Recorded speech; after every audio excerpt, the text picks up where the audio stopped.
César Ricaurte, a quien saludamos afectuosamente desde Guayaquil. César, es Alberto Quintana, ¿cómo le va? Su micrófono, por favor, su micrófono. Encienda su micrófono, César. Ya. Disculpas.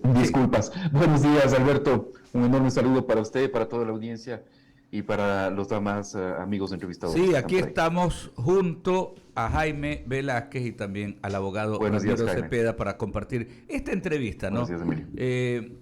Previo a las resoluciones que adoptó la Asamblea Nacional, usted en representación de Fundamedios estuvo presente, ¿no? Incluso tuvo la oportunidad de participar, de hacer una ponencia en la cual hacía varias observaciones. El contenido del informe de la mayoría de la comisión que estuvo encargada, ¿no? Que era la de Relaciones Internacionales, que estaba encargada de llevar adelante la revisión de esta temática, y también hizo algunas observaciones en torno al informe del grupo de minoría de esta misma comisión especializada. Pero bueno, pasado todo esto, ya sabemos lo que ocurrió.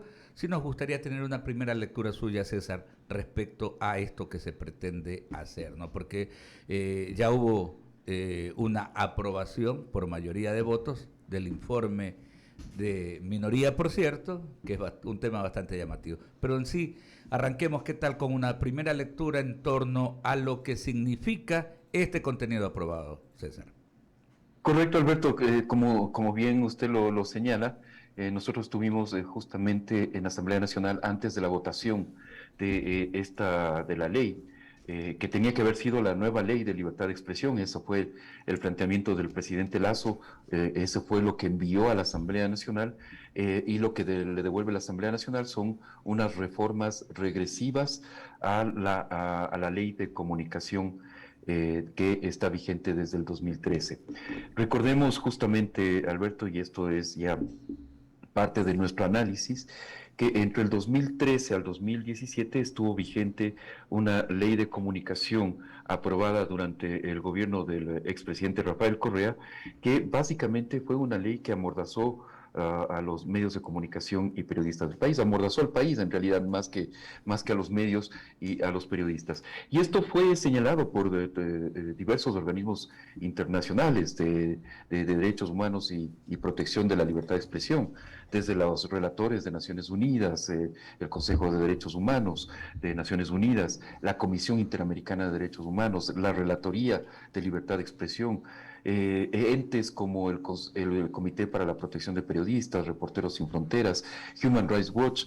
Todos se pronunciaron de forma unánime de que la ley ecuatoriana era una de las leyes más restrictivas de todo el continente, de toda la región. De hecho, Ecuador cayó a la categoría de país no libre durante esos años, y eso significó que estuviéramos a la misma altura, a la misma categoría de dictaduras como Nicaragua, Cuba o Venezuela. Esa fue la situación, una situación en la cual se generó un régimen de censura y autocensura en los medios de comunicación, esto por el temor a ser sancionados. Recordemos que la extinta Superintendencia de Información y Comunicación impuso más de 1.000 sanciones en contra de periodistas y medios de comunicación. Y esa fue la razón por la cual en el 2018 se procedió a unas reformas de la ley de comunicación y se eliminó todo ese régimen de sanciones, ¿no es cierto? Y se eliminó la Supercom, se eliminó porque ya habíamos visto cómo darle ese poder sancionatorio al Estado, de forma además absolutamente ambigua, arbitraria, abierta, ¿no es cierto?, traía unas consecuencias nefastas para la situación, para la salud de la democracia en nuestro país. Y ahora con estas reformas del 2022, ¿no es cierto?, lo que se hace es de nuevo tratar de generar un régimen de sanciones, ¿no es cierto?, ahora a cargo por un lado, del Consejo de Comunicación y por otro lado, de la Defensoría del Pueblo, ¿no es cierto? Pero al final del día se genera un régimen de sanciones que va destinado a lo mismo, es decir, a sancionar a los medios por lo que dicen y no le gusta al funcionario de turno, lo que no dicen y quieren que digan los poderes políticos, o lo que dicen terceras personas y disgusta a estos sectores con poder, ¿no es cierto? Finalmente estamos ante una enorme regresión. Estas reformas significan un retorno al pasado, por más que nos digan que las sanciones son leves, que solamente son cursos de capacitación y pedidos de disculpas. Lo importante aquí es que de nuevo el Estado, de nuevo se le da al Estado a ciertos funcionarios, ¿no es cierto? En este caso Consejo de Comunicación y Defensoría del Pueblo, la potestad de sancionar a los medios. Y eso es realmente muy peligroso, es regresivo. Esto ya lo vivimos una vez más entre el 2013 y el 2017 y es una situación que consideramos es inaceptable. De alguna manera, César, se amplía con esta iniciativa, pues, todo este marco de censura previa, ¿no? Eh, y esto de otorgar estas responsabilidades a la Defensoría del Pueblo, sabiendo que de la manera como se maneja la política, mañana hay un cambio en el Consejo de Participación Ciudadana que nomina al Defensor del Pueblo, entonces simplemente mañana va a estar alguien que siempre me va a alcoholitar, como decimos nosotros acá en Guayaquil, y simplemente va a censurar, hasta perseguir algún medio o algún comunicador social que precisamente no me gusta la forma como opina, cómo procede, cómo se manifiesta. Por ahí va el asunto. Yo creo que sí, Alberto. Es decir, evidentemente estas reformas aprobadas en la Asamblea Nacional son propiciadas por sectores que han convertido a la prensa en su enemigo, ¿no es cierto? Cuyo discurso es que la prensa es su enemigo y que su accionar político se centra justamente en tratar de controlar a los medios de comunicación y periodistas. Esto es clarísimo. Ahora, estos sectores, claro, otorgan la capacidad, la nueva capacidad de sanción a dos organismos, el uno el Consejo de Comunicación, cuya composición hay que también Analizarla. revisarlo, ¿no es cierto? Porque en las reformas, ¿no es cierto? Si uno mira con atención cómo se compone el nuevo, cómo va a ser la composición de este nuevo Consejo de Comunicación, va a ver que evidentemente hay el deseo de controlar estos sectores, porque son sectores políticos con mucho poder, Alberto, no es que solamente tienen esta mayoría parlamentaria, sino que tienen control de algunos organismos estatales, tienen control de algunos gobiernos locales, ¿no es cierto?, prefecturas y alcaldías, tienen presencia en muchas universidades, etcétera, etcétera. Son sectores con mucho poder. Y si uno revisa la composición, va a ver que está destinado a que en el Consejo tengan mayoría, lo controlen y por lo tanto controlen las sanciones a los medios. Y por otro lado, la Defensoría del Pueblo, como usted bien señala, está sujeto a este juego político en el Consejo de De Participación participación. Ciudadana, ¿no es cierto? Y puede perfectamente esto ser sometido a estos juegos de mayorías, minorías, de reparto de cargos, etcétera, etcétera. Entonces, evidentemente hay un juego político en todo esto, pero la intención final es el control e intervención en los medios de comunicación y periodistas del país. Antes de ir con las preguntas de Ramiro Cepeda, ¿no? Vamos a ver si coincidimos en esto, César.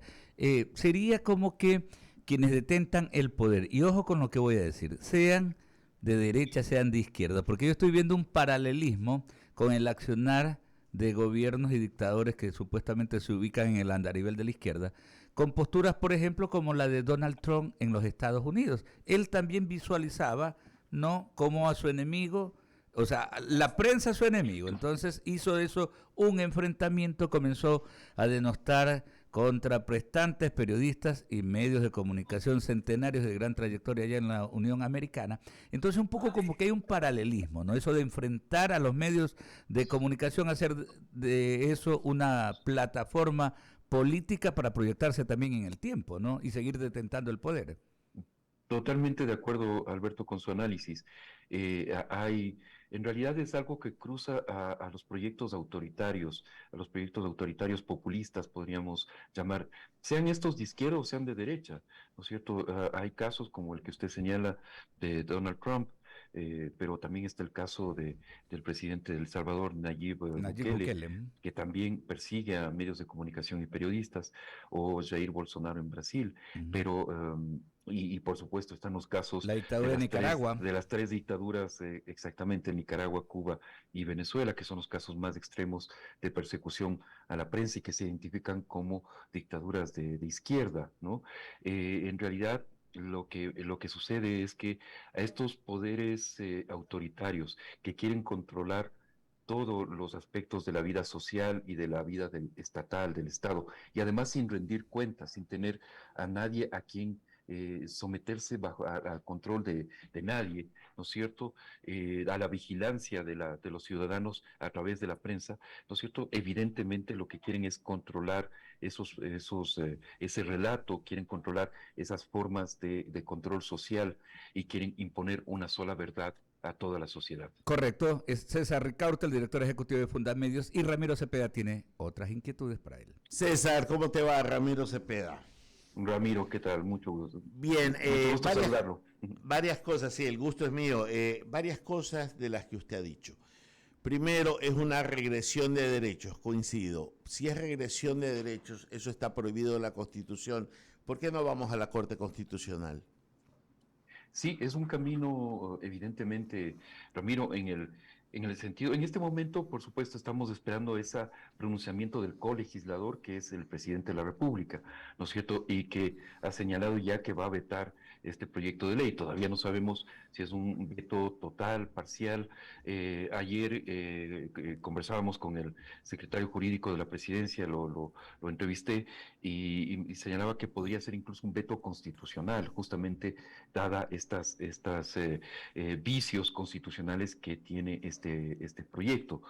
Entonces, claro, falta ese pronunciamiento, pero en el extremo de que el presidente no vetara este proyecto de ley, este malhadado proyecto de reformas, ¿no es cierto? Pues la Corte, el siguiente paso es la Corte Constitucional, por supuesto. Corrígeme si me equivoco. Al hablar de un veto constitucional, significa que es por el contenido íntegro de la ley, va contra los cánones que manda la Constitución, y esto tiene un efecto diferente al de un veto total. Tendrá que ir a la Corte Constitucional simplemente para dar por no escrito ese adefesio, por ponerle un nombre. Y yo entiendo que es exacto como tú señalas, Ramiro. Es decir, si hay vicios de constitucionalidad, mal podría devolverse a la Asamblea para que lo vuelva a conocer, ¿no es cierto? Y esto tendría que ir directamente a la Corte Constitucional para que ratifique el pronunciamiento del presidente. César, yo quiero llegar a otro punto. En una de sus respuestas y entre las preguntas de Alberto decía que hay muchos políticos que ven como su enemigo a la prensa. La prensa no tiene que ser ni amigo ni enemigo de nadie.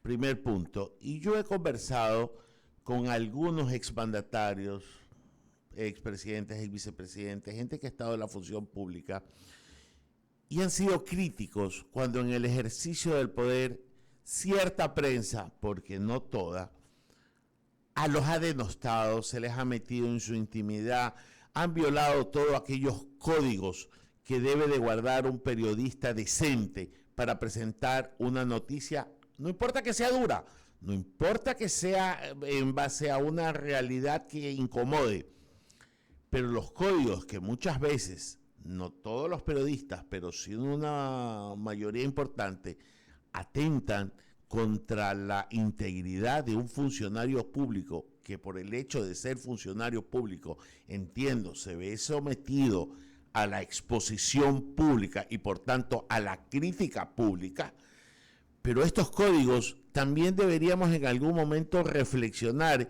quienes, usted con la pluma, nosotros el micrófono, actuemos con aquella prudencia, que por lo menos aquí sí la tenemos, pero que no es el código exacto que tienen muchos de nuestros, digo, de los colegas periodistas. Yo no soy periodista, pero mucha de la gente que hace opinión.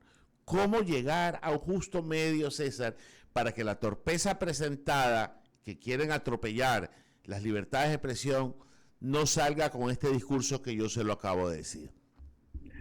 Correcto, Ramiro. Yo concuerdo 100% con lo que usted señala. En primer lugar, que la prensa no está para ser amigo ni enemigo de nadie, ¿no es cierto? Eso de ubicar a la prensa como un enemigo y además así de forma general, ¿no es cierto? O sea, el tema aquí es que no se hace particularizaciones, sino que es de forma general. Y esto como justificativo para controlar, para intervenir en los medios de comunicación y periodistas y en el trabajo periodístico. Pero evidentemente sí, es un tema que debemos debatirlo, debemos tratarlo y enfrentarlo. ¿Qué hacer con aquellas malas prácticas, posibles malas prácticas periodísticas, aquellos llamados excesos, ¿no es cierto? Aquellas transgresiones de los límites de la libertad de expresión, que los tratados internacionales son muy claros. O sea, evidentemente no es libertad de expresión, pierde la protección el carácter de discurso protegido el momento, por ejemplo, que se divulga discurso de odio o apología de la guerra. Esto nos dice claramente la Convención Americana de Derechos Humanos, ¿no es cierto?, como uno de los límites de la libertad de expresión. Y luego hay un desarrollo de muchos estándares y demás sobre justamente hasta dónde se puede, cuáles son los límites legítimos, por ejemplo, de crítica a los funcionarios públicos, a los personajes públicos, a las autoridades, ¿no es cierto? ¿Hasta dónde se puede ir? ¿Hasta dónde es legítimo entrar? Y eso yo creo que es necesario debatirlo, tratarlo, el que los colegios profesionales, los gremios, las asociaciones, ¿no es cierto? Todos nos involucremos en tratar de construir sistemas más sólidos de autorregulación. Esta palabra que disgusta tanto, ¿no es cierto?, a ciertos sectores que nos dicen los periodistas del país, los medios de comunicación no pueden autorregularse, están imposibilitados de autorregularse. Pero yo creo que no se les ha dado, no se ha construido, no se ha dado la oportunidad de realmente tener un desarrollo sólido de códigos deontológicos, de sistemas de, por ejemplo, tribunales de honor, tribunales éticos, ¿no es cierto? O sea, hay diversas formas con las cuales se puede, desde la sociedad, ¿no es cierto?, desde la misma práctica periodística, desde los mismos profesionales de la comunicación, establecer esos sistemas que eviten las malas prácticas. Pero entregarle al Estado, a un funcionario, la posibilidad de sancionar a un periodista, a un medio de comunicación, es entrar a un territorio en el cual se le da al poder, ¿no es cierto?, esa herramienta para intervenir, controlar a medios de comunicación y controlar, intervenir el trabajo periodístico. Sobre todo si es un Ochoa cualquiera. Le paso a nuestro compañero Javier Segarra, de quien hemos aprendido mucho en este panel. Él es periodista, yo soy abogado, pero un querido amigo que enriquece esta mesa de diálogo. Javier, buenos días. Continúa con la entrevista, por favor. Gracias, Ramiro. Hola, César, ¿cómo le va? Un ¿Qué gusto tal, saludarlo. Javier? Un gusto igualmente saludarlo. Igualmente. Oiga, es clarísimo el artículo 19 de la Declaración Universal de los Derechos Humanos, así que yo no creo que hay que darle vuelta tanto al tema. Simplemente cuando uno trabaja con honestidad, profesionalismo, con ética y con un código de ética adecuado, la regulación viene por sí ante sí, no porque alguien nos quiera imponer. Y entonces, si es así, habría que hacer leyes para todas las profesiones, pues. Claro, así es, totalmente de acuerdo, Javier. Y realmente esta ley, estas reformas, ¿no es cierto?, nos llevan de nuevo al pasado, a un pasado que ya pensábamos que habíamos dejado atrás y que realmente fue un pasado nefasto, que tuvo una herencia nefasta para la situación de nuestras libertades y derechos fundamentales. Son otros los debates que hay en América Latina en este momento acerca de la profesión periodística, de la situación de los medios. Por ejemplo, se discute mucho a nivel de América Latina sobre el tema de la sostenibilidad de los medios, los retos que significa sostener en esta transformación a lo digital ¿no es cierto?, cómo sostener a los medios. Existen planteamientos, por ejemplo, desde la Sociedad Interamericana de Prensa sobre la posibilidad de establecer obligaciones a las grandes plataformas tecnológicas para que compartan los ingresos de publicidad con los medios de comunicación. Ese es un debate importantísimo en toda la región y de la cual en el Ecuador estamos muy, muy lejos. El otro gran debate en América Latina es sobre el tema de la seguridad y protección a la prensa, debido a los inmensos riesgos que corre el oficio, la profesión periodística que corren los periodistas en toda la región. América Latina es la región más peligrosa para ejercer el periodismo, ¿no es cierto?, con asesinatos, con secuestros, etcétera, etcétera, a periodistas y comunicadores. En el Ecuador hemos tenido 242 periodistas, Javier, agredidos durante los 18 días del paro, ¿no es cierto? Hay una situación de creciente inseguridad y desprotección al trabajo periodístico. Pero esos son los temas que no se debaten en la Asamblea Nacional y que lamentablemente están muy lejos de estas reformas que lo que intentan es retornar al pasado. Claro, consecuentemente, yo considero que el Ejecutivo debería dar un veto total a estas reformas que fue aprobada por la Asamblea Nacional, que tendrá que pasar tiempo y después de un año quizás a ver qué se hace, pero tampoco podemos permitir que se publique o se establezca una normativa con una ley, yo no diría mordaza, sino doble mordaza, la que está aprobada con esos artículos por parte de la Asamblea. Lo cierto es que el camino de un comunicador siempre tiene que ser el objetivo, tiene que ser el de buscar esa intención de transmitir información con profesionalismo y objetividad, ¿no? Absolutamente de acuerdo, Javier. Y por eso, más bien yo creo que es importante aprovechar este debate que se ha vuelto a generar después de estas reformas, justamente para avanzar en ese camino. Por un lado, en los mecanismos de protección al trabajo de la prensa, es necesario encontrar un ambiente más seguro, más protegido para el trabajo periodístico, para aquellos reporteros que están en la calle y que se someten muchas veces a estas agresiones, ¿no es cierto? A las nuevas amenazas que significa, por ejemplo, el crimen organizado en contra de periodistas y medios de comunicación. Eso es algo que creo que es importante el tratarlo y generar mecanismos estatales, ahí sí, mecanismos de protección estatal, porque finalmente el Estado es el responsable de la seguridad de todos los ecuatorianos y obviamente tiene responsabilidades en la seguridad para periodistas. Y luego, por supuesto, hay que generar lo que usted señala, estas herramientas para que los propios periodistas, los propios medios de comunicación puedan cumplir de mejor forma su trabajo social, su función social, ¿no es cierto? Y creo que eso es algo en lo cual tenemos que avanzar decididamente como país.